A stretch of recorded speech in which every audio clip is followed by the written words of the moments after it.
In the rhythm of a man's life, there is a time for planting and a time for reaping. For Joe Bosco, the end of 2024 was supposed to be the season of a great harvest. He was a man of industry and vision, his business was growing, and his website hummed with the digital footsteps of customers from far and wide. Yet, he lacked a physical sanctuary for his craft. He needed a shop that matched the size of his ambition. He did not know then that the hunger for progress can sometimes blind a man to the wolves hiding in the tall grass. The air in Nigeria was thick with the dust of harmattan as December arrived. Joe Bosco met a man, an agent, who claimed to be the key to his future. This man spoke with a voice like silk, promising a prime location within the walls of a school compound. It sounded perfect.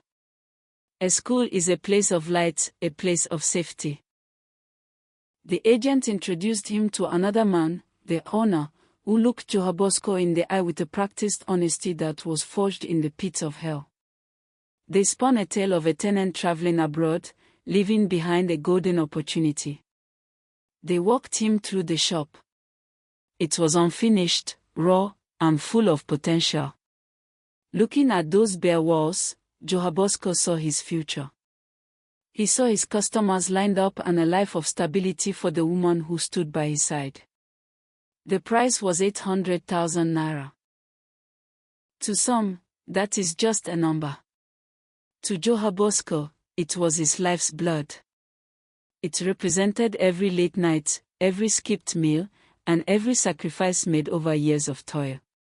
He paid it. He handed over his strength in the form of paper, trusting in a handshake and a signed document. Return in the first week of January 2025, they told him. The paint will be dry. The keys will be yours. Joe Bosco spent that Christmas with a heart full of song. He told his family that God had finally opened the door. He looked at the new year not as a mystery, but as a victory. But when the first week of January arrived, the sun rose on a nightmare. He walked toward the school, keys ready, only to find the door already open. Inside were strangers. "What are you doing here?" Joe Bosco asked, his voice trembling. Their answer was a cold bucket of water on a freezing morning. "We rented this shop from the school authorities." "Who are you?" The ground disappeared beneath his feet. The agent was a ghost. The owner was a shadow. The 800,000 naira had vanished into the pockets of men who built their lives by destroying others. He went to the police and hunted them down. They caught the agent, but the mastermind had fled. The agent cried, signed agreements, and begged for mercy. In a moment of compassion, Joe Bosco let the law release him. The agent repaid that mercy by blocking his number and vanishing into the darkness. Joe Bosco stood at the start of 2025 with empty pockets and a wounded pride. He thought the scam was his great trial. He had no idea the real battle for his soul was only weeks away. By April, the wound of the scam was still fresh, but Joe Bosco was breathing. He was trying to rebuild from the ashes. April 18, 2025, started as a quiet day. He went to bed early, exhausted from the mental drain of recovery. At 1 a.m., the silence of his home was shattered. Evil does not always come with a warning. Thieves invaded his sanctuary. They were not satisfied with the few things he had left. They took his property, but their eyes stayed hungry for more. One produced a gun.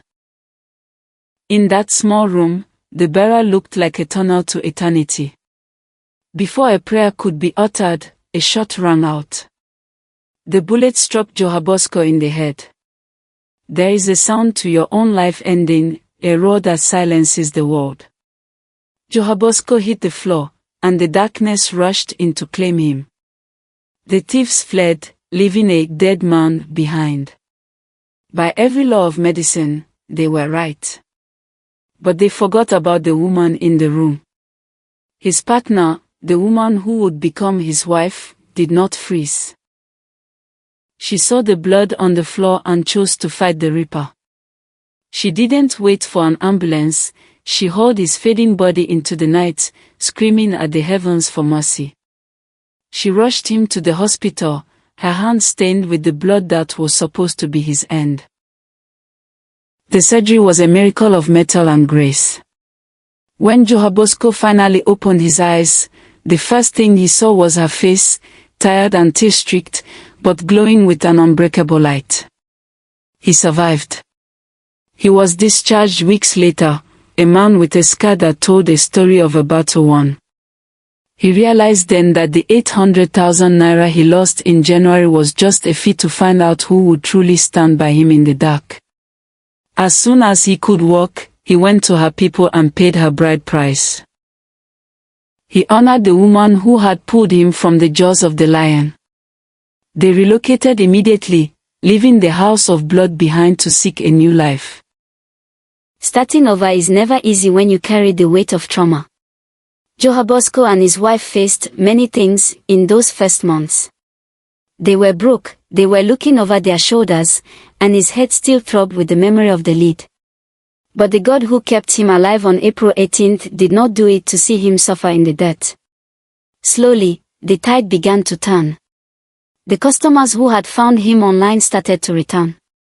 They didn't just want his services. They wanted to hear the testimony of the man who outrun death. Every naira that came in felt like a blessing from heaven. They saved. They prayed.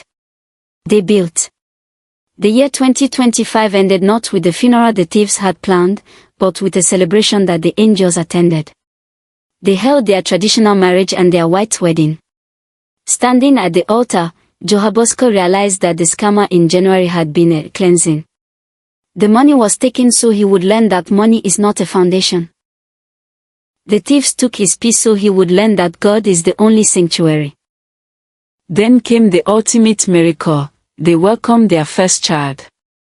As Joe Bosco held the baby, he looked at his hands, the same hands that were empty in January and cold in April.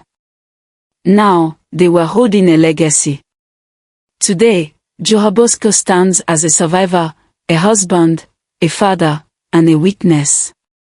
He thanks God for the scam, for it showed him the frailty of men. He thanks him for the bullet, for it showed him the power of prayer.